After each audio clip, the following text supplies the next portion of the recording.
Students. आज हम chapter number 10 start करने जा रहे हैं। चैप्टर नेम है स्ट्रेट लाइंस। स्ट्रेट लाइन क्या होती है? Straight line is one dimensional figure which has no thickness. Means ये एक ऐसी वन डिमेंशनल फिगर है जिसकी थिकनेस नहीं है, कोई ब्रेड्थ नहीं है। मीन्स इसकी सिर्फ क्या होगी, लेंथ होगी। और इस लाइन को हम दोनों तरफ से बढ़ा सकते हैं एंडलेसली। और अगर हम दो पॉइंट्स को मिलाते हैं तो हमारे पास क्या मिलती है, एक लाइन सेगमेंट। तो इस लाइन के बारे में हमने 9th स्टैंडर्ड और 10th स्टैंडर्ड में भी काफी कुछ पढ़ा है। कोऑर्डिनेट एक्सिस में हमने लाइन को रिप्रेजेंट किया। अगर हमारे पास कोई लीनियर इक्वेशन है तो उसके हमने 2 या 3 सोल्यूशन निकालकर उसको हमने एक्स वाई प्लेन के ऊपर रिप्रेजेंट किया था। और हमने 9th और 10th स्टैंडर्ड में ये भी सीखा कि दो लाइंस पैरेलल कब होती हैं, परपेंडिकुलर कब होती हैं, और अगर वो पैरेलल हैं तो उनके कोऑर्डिनेट्स कैसे होंगे, और अगर वो लाइंस परपेंडिकुलर हैं तो उनके कोऑर्डिनेट्स कैसे होंगे। तो इसके बाद हम 11th स्टैंडर्ड में हम क्या पढ़ने जा रहे हैं कि एक लाइन जो अगर हमारे पास कोऑर्डिनेट एक्सिस के बीच में दी हुई है तो वो लाइन एक्स एक्सिस के साथ एंगल अगर थीटा बनाती है तो उसकी स्लोप क्या होगी। तो स्लोप के बारे में आज हम पढ़ेंगे।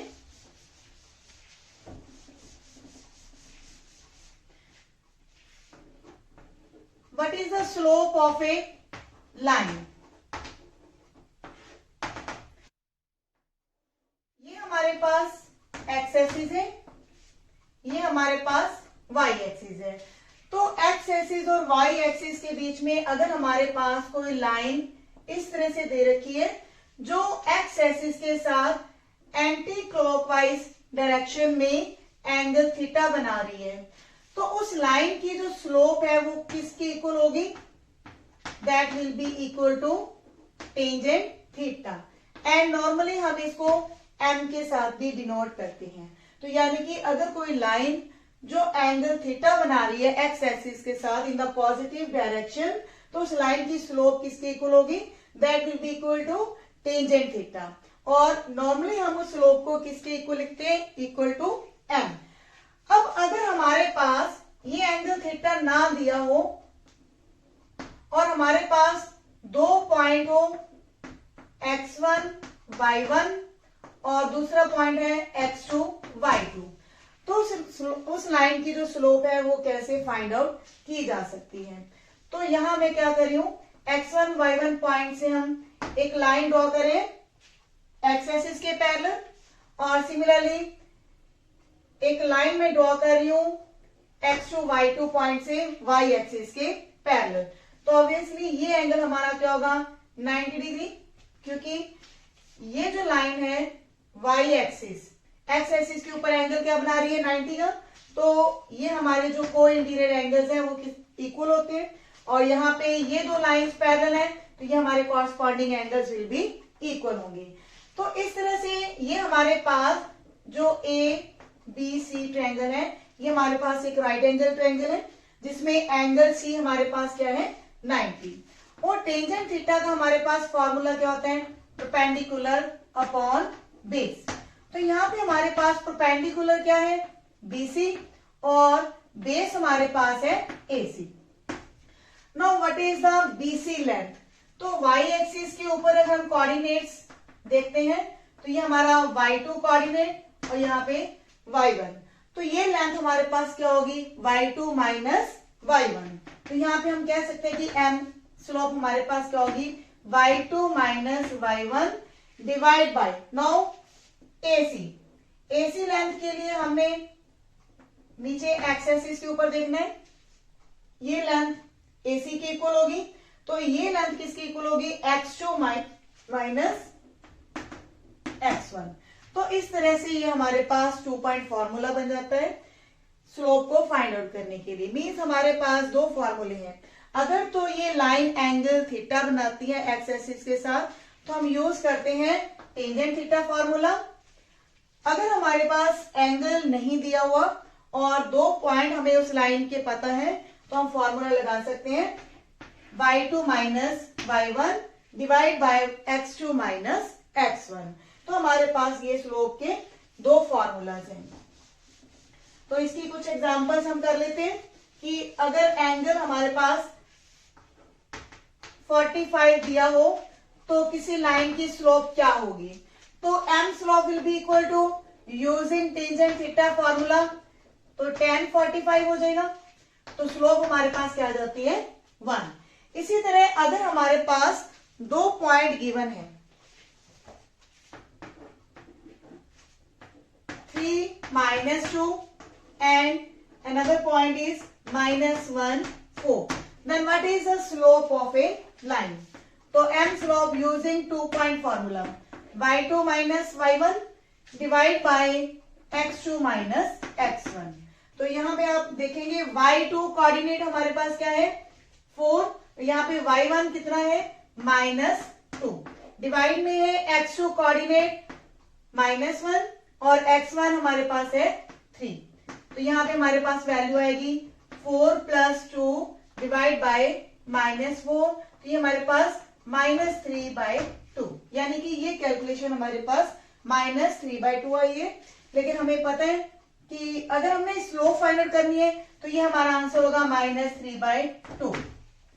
लेकिन अगर हमें साथ में ये कह दिया जाए कि वो लाइन एक्स एक्सिस के साथ एंगल क्या बनाएगी, तो यूजिंग टेंजेंट थीटा, क्योंकि स्लोप हमारी सेम है टेंजेंट थीटा के लिए भी और 2 पॉइंट फॉर्मूला के लिए भी, तो हम टेंजेंट थीटा को इसके इक्वल रख देंगे।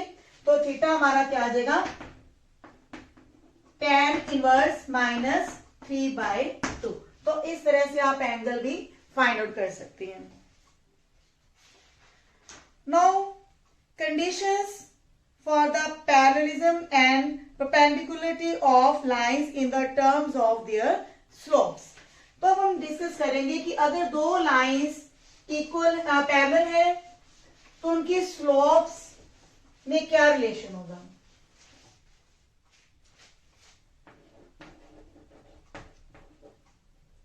स्लोप फॉर पैरेलल लाइंस, ये हमारे पास वही कोऑर्डिनेट एक्सिस है, X axis and Y axis. तो इनके बीच में हम दो लाइंस पैरेलल ले रहे हैं। अगर दोनों लाइंस पैरेलल हैं तो उनके कॉरस्पॉन्डिंग एंगल्स इक्वल होंगे। तो अगर ये एंगल θ1 है और ये एंगल θ2 है, then θ1 will be equal to θ2। तो जो उनके टेंजेंट्स हैं tan θ1 and tan θ2, that values are also equal। तो tan θ1 क्या है? This is the slope of first line and tan θ2 क्या है? This is the slope of second line। तो यहाँ हम ये कंक्लूड करते हैं कि अगर दो लाइंस पैरेलल हैं तो उनकी स्लोप्स भी क्या होंगी? इक्वल होंगी। तो सेकेंड रिजल्ट है हमारे पास परपेंडिकुलर लाइंस के लिए, x axis, y axis, and if one line is given like this और एक लाइन इसके ऊपर परपेंडिकुलर है,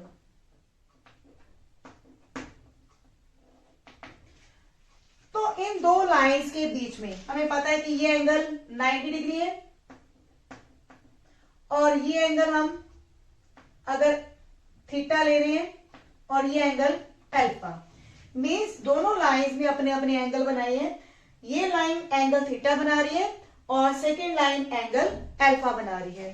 तो अल्फा की वैल्यू क्या होगी? देखिए ये एंगल भी हमारा 90 डिग्री होगा, तो हमें पता है एक्सटीरियर एंगल प्रॉपर्टी से exterior angle will be equal to sum of its opposite interior angles. तो अल्फा की वैल्यू आ जाती है हमारे पास 90 + थीटा। तो दोनों साइड पर हम टेंजेंट ले लेते हैं। Tangent alpha is equal to tangent tan 90 + theta. तो tan 90 तो जो tan है हमारे पास सेकेंड क्वाड्रेंट में नेगेटिव हो जाता है और 90 के कारण जो टेंजेंट है वो चेंज होकर कॉट बन जाएगा और it can be written as -1 tangent theta. तो अब हमारे पास tan अल्फा और tan थीटा, ये क्या है? ये स्लोप्स हैं। अगर इसको हम m1 स्लोप का नाम दे रहे हैं और टेंजेंट थीटा को हम m2 स्लोप दे रहे हैं, तो यहां हमारे पास क्या आ जाएगा? m1 × m2 is equal to -1। तो ये हमारे पास परपेंडिकुलर लाइंस के लिए कंडीशन बन जाती है कि उनकी स्लोप्स की प्रोडक्ट किसके इक्वल होगी, -1 के इक्वल। या हम ये भी कह सकते हैं कि one slope will be equal to negative reciprocal of the another line slope. Means एक लाइन की जो स्लोप है दूसरी लाइन की स्लोप का नेगेटिव रेसिप्रोकल होगी। तो इस तरह से हमारे पास पैरेलल लाइंस और परपेंडिकुलर लाइंस के बीच में स्लोप्स का जो रिलेशन है वो फाइंड आउट हो चुका है। पैरेलल लाइंस के लिए स्लोप्स इक्वल होंगी और परपेंडिकुलर लाइंस के लिए उनकी प्रोडक्ट क्या होगी, इक्वल टू -1। नेक्स्ट है एंगल बिटवीन टू लाइंस। ये हमारे पास एक्स एक्सिस है, ये हमारे पास वाई एक्सिस है and this is the origin. एक स्ट्रेट लाइन हम ये ले रहे हैं, दूसरी स्ट्रेट लाइन हम इस तरह से ले रहे हैं। हमने एंगल थीटा फाइंड आउट करना है, दोनों के बीच में जो इंक्लिनेशन है। एक लाइन अगर एंगल अल्फा बना रही है और दूसरी लाइन अगर बीटा बना रही है एक्स एक्सिस के साथ इन द पॉजिटिव डायरेक्शन, तो what is the value of alpha, that will be equal to, ये एंगल हमारा क्योंकि ऑपोजिट एंगल्स इक्वल होते हैं, vertically opposite angles are equal, then alpha will be equal to angle theta plus beta. तो यहां पे हमारे पास थीटा की वैल्यू क्या आ जाएगी, अल्फा माइनस बीटा। और अगर हम दोनों तरफ टेंजेंट लेते हैं तो यहां पे हमारे पास आएगा टेंजेंट अल्फा माइनस बीटा। अब हम यहां पर टेंजेंट ए माइनस बी का फॉर्मूला लगाएंगे, that is tangent A minus tangent B divide by 1 plus tangent A and tangent B. यहाँ ए और बी की वैल्यूज क्या है, अल्फा एंड बीटा।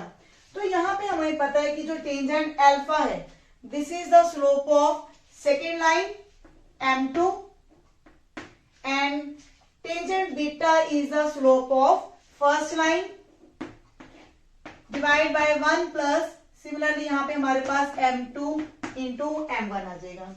लेकिन अगर हमारे पास ये जो एंगल है थीटा, मीन्स अगर ये एंगल हमारा ऑब्ट्यूज है तो एक्यूट एंगल क्या होगा, 180 minus theta. We are going to calculate acute angle between them. तो 180 माइनस थीटा अगर हमारा एक्यूट एंगल है, then tangent 180 minus theta will be equal to M2 minus M1 divide by 1 plus M1 into M2। तो क्योंकि second quadrant में tangent negative होता है तो minus tangent theta will be equal to same. तो ये जो माइनस साइन है ये हमारा शिफ्ट हो जाएगा राइट हैंड साइड पर, तो M1 minus M2 divide by 1 plus M1 into M2। तो इस तरह से हमारे पास दो रिजल्ट कंक्लूड होते हैं, M2 माइनस M1 और यहां पे हमारे पास क्या है, M1 माइनस M2। तो यहां से हम कह सकते हैं कि अगर हमने एंगल थीटा निकालना है तो उसके लिए हमने टेंजेंट थीटा के लिए क्या वैल्यू ली है, M1 minus M2 divide by 1 plus M1 into M2, because we are getting the two signs. यहाँ पे हम प्लस साइन ले रहे हैं M1 माइनस M2 के साथ, और यहाँ पे अगर हम माइनस साइन कॉमन निकालते हैं तो यहाँ आएगा minus of M1 minus M2। तो दो साइन होने की वजह से हमने यहाँ पे मॉडुलस लिए ताकि जो हमें एंगल फाइंड आउट हो वो क्या हो, acute angle, that will lie in the first quadrant. तो इस तरह से ये हमारा जो tan थीटा फॉर्मूला है इसके लिए to find the angle between two lines. तो अब हम क्वेश्चंस करने जा रहे हैं related to first exercise. What is in second example? If the angle between two lines is pi by 4, the slope of one of the lines is 1 by 2. Find the slope of other lines. Means using this formula we will find the slope of other lines. तो हमारे पास एक slope दी हुई है 1 by 2, और दूसरी slope हम find out करेंगे। और यहाँ पे थीटा एंगल हमें दिया हुआ है π/4। ये एंगल थीटा वो है जो दो लाइंस आपस में बना रही है। तो tangent 45 equal to m1 slope हमारे पास है 1/2 divide by 1 plus m1 into m2।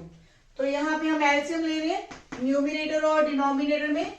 तो यहाँ पे आएगा हमारे पास 1 माइनस 2m2, यहाँ पे आएगा 2 प्लस m2 और दोनों के डिनोमिनेटर में जो 2 आएगा वो हमारे पास कैंसिल हो जाएगा।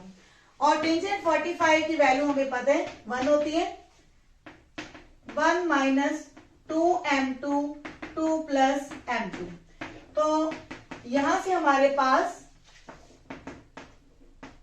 2 प्लस m2 की दो वैल्यूज आ जाती है, प्लस और माइनस साइन के साथ 1 माइनस 2m2। तो एक बार हम प्लस साइन लेके सॉल्व करेंगे और सेकेंड टाइम माइनस साइन लेके सॉल्व करेंगे। 1 माइनस 2m2, पहले हमने पॉजिटिव साइन लिया तो जो m2 वैल्यूज है उनको हम एक तरफ रखेंगे। तो m2 plus 2m2 will be equal to 1 minus 2। तो यहां से हमारे पास क्या आएगा 3m2 इज इक्वल टू -1 और m2 will be equal to -1/3। Means एक वैल्यू हमारे पास इस तरह से सॉल्व हो चुकी है जो कि हमारे पास क्या आएगी स्लोप ऑफ सेकेंड लाइन। दूसरा हम सॉल्व करेंगे माइनस साइन के साथ 2 plus m2 will be equal to minus of 1 minus 2m2।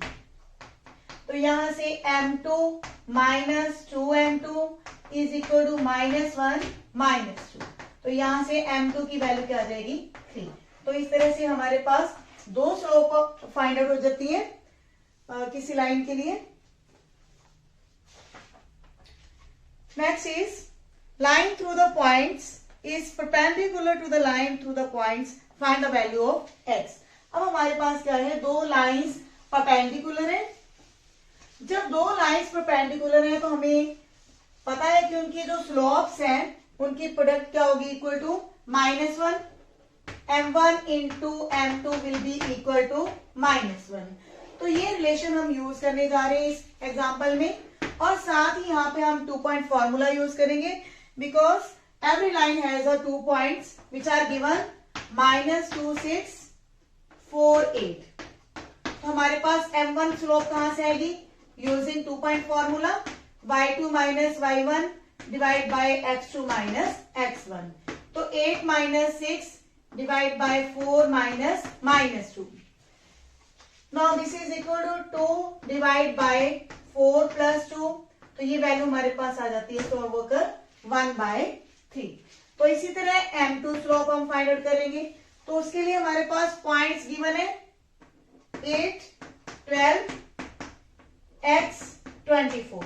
तो यहां से हमारे पास क्या आएगा 24 minus 12 divide by x minus 8। ये हमारे पास y2 वैल्यू है और ये हमारे पास y1 है। तो y2 minus y1 divide by x2 minus x1। तो ये हमारे पास आएगा 12 divide by x minus 8। Now we have got the values of m1 and m2. Using this relation m1 into m2 is equal to -1। यहाँ पे m1 slope क्या है हमारे पास 1/3। m2 स्लोप है हमारे पास 12 by x minus 8 is equal to -1। तो यहां से हम x की वैल्यू को कैलकुलेट करेंगे। ये 3 और 12 को आपस में कट करेंगे तो यहाँ वैल्यू आएगी 4 इक्वल टू -x माइनस 8। तो यहां से हमारे पास x की वैल्यू क्या आएगी, क्योंकि माइनस के x लेफ्ट हैंड साइड पर आकर पॉजिटिव हो जाएंगे और यहाँ पे हमारे पास आएगा 8 माइनस 4 इज इक्वल टू 4। तो इस तरह से हमारे पास x की वैल्यू क्या आ जाती है equal to 4। Now the collinearity of 3 points. हमें पता है कि 3 पॉइंट्स आपस में कोलिनियर कब होते हैं, जब वो एक ही लाइन के ऊपर प्रेजेंट हो। मीन्स एक ही लाइन के ऊपर तीनों बिंदु लाई करेंगे तो हम कहते हैं कि तीनों पॉइंट्स क्या है, कोलिनियर है। लेकिन अगर हमारे पास XY प्लेन के ऊपर कोई लाइन ऐसी है जो एंगल थीटा बना रही है, तो 3 पॉइंट्स है हमारे पास, X1 Y1, दूसरा पॉइंट है X2 Y2 और थर्ड पॉइंट है हमारे पास X3 Y3। तो यहां हम देखेंगे कि ये तीनों पॉइंट्स हमारे पास एक ही लाइन के ऊपर है। तो अगर हम AB लाइन की स्लोप लिखें और दूसरी हम लिखते हैं BC लाइन की स्लोप, तो ये दोनों जो स्लोप होंगी वो आपस में क्या होंगी, इक्वल होंगी, क्योंकि वो तीनों पॉइंट्स हैं एक ही लाइन के ऊपर है, तो वो एंगल भी हमारे पास सेम बना रही है। तो यहां पे हम कह सकते हैं slope of AB will be equal to slope of BC and also it is equal to slope of AC line। तो यहाँ पे हम कोई भी दो पॉइंट्स को ज्वाइन करके हम उसकी स्लोप फाइंड आउट करेंगे, फिर नेक्स्ट दो पॉइंट कोई भी हम लेंगे, या तो AC या फिर BC। तो ऐसे हम दो स्लोप्स को इक्वल शो करेंगे और फिर ये कह देंगे क्योंकि इनमें एक पॉइंट कॉमन है तो ये हमारे पास क्या होंगी, 3 पॉइंट्स क्या होंगे, कोलिनियर होंगे। तो 3 पॉइंट्स कोलिनियर का मतलब ही यही है कि तीनों पॉइंट्स एक ही लाइन पर हैं, तो उनकी जो स्लोप्स है वो भी इक्वल होगी। और स्लोप्स इक्वल तो पैरेलल लाइंस में भी होती है, ये हमें पता है। अगर दो लाइंस पैरेलल है तो वो भी एंगल सेम बनाती हैं, लेकिन उनमें पॉइंट कोई भी कॉमन नहीं होता। तो कोलिनियर पॉइंट्स का मतलब ये है कि उनकी जो स्लोप्स इक्वल हमने शो की है, तो स्लोप्स में ये देखेंगे आप AB लाइन और BC लाइन, इनमें हमारे पास B पॉइंट कॉमन है। और अगर आप शो करते हो BC लाइन की स्लोप और AC लाइन की स्लोप इक्वल है, तो हम ये कहेंगे कि यहाँ पे C पॉइंट कॉमन है, लेकिन पैरेलल लाइंस में पॉइंट कॉमन नहीं होते, तो इसीलिए वहां हम ये कह सकते हैं कि 3 पॉइंट्स आर कोलिनियर। तो यहाँ पे हमारे पास 4th एग्जाम्पल है, 3 points lie on A line. तो यहाँ पे 3 पॉइंट्स हमारे पास गिवन है। P point is given HK,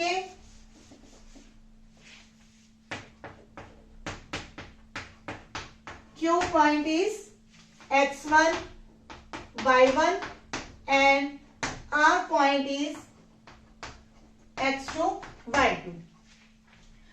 show that हमें एक इक्वेशन को प्रूव करना है, तो हमें पता है कि slope of PQ line will be equal to slope of QR line.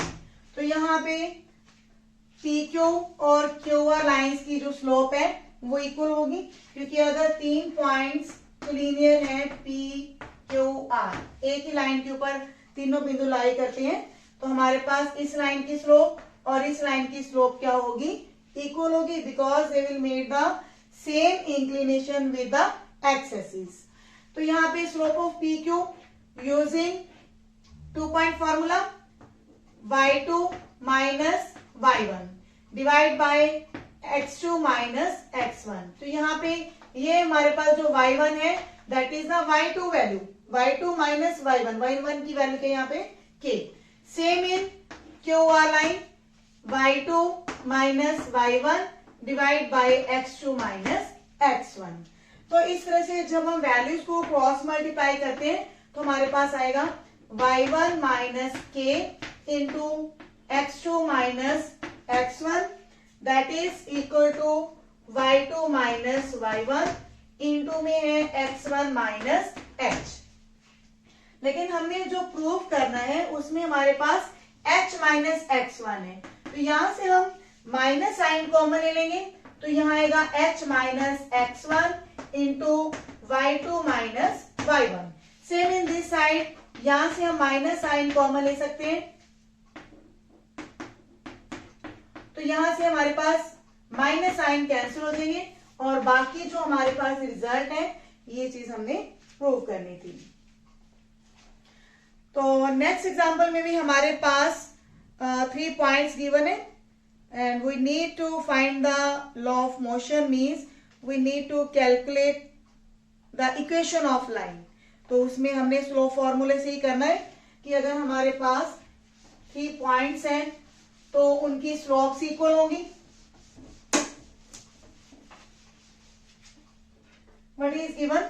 Time and the distance of a graph of a linear motion is given. Two position of a time and distance are recorded as when t is 0, then d is 2, and when t is 3 and d is 8.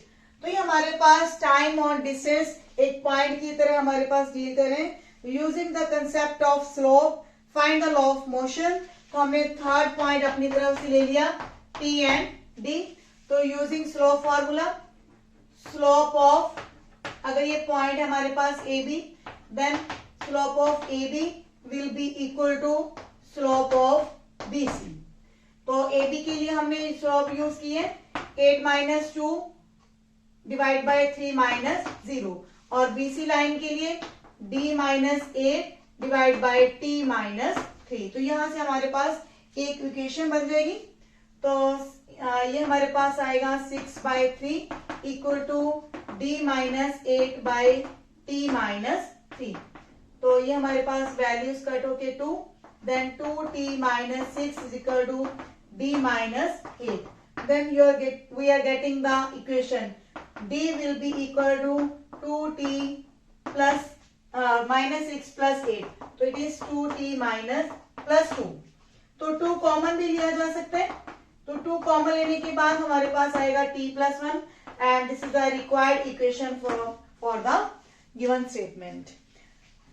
तो इस तरह से exercise के कुछ questions हैं related to slope and related to collinearity of the 3 points. You will solve yourself. तो try करेंगे आप सभी क्वेश्चंस। मिलते हैं नेक्स्ट वीडियो में। Thank you.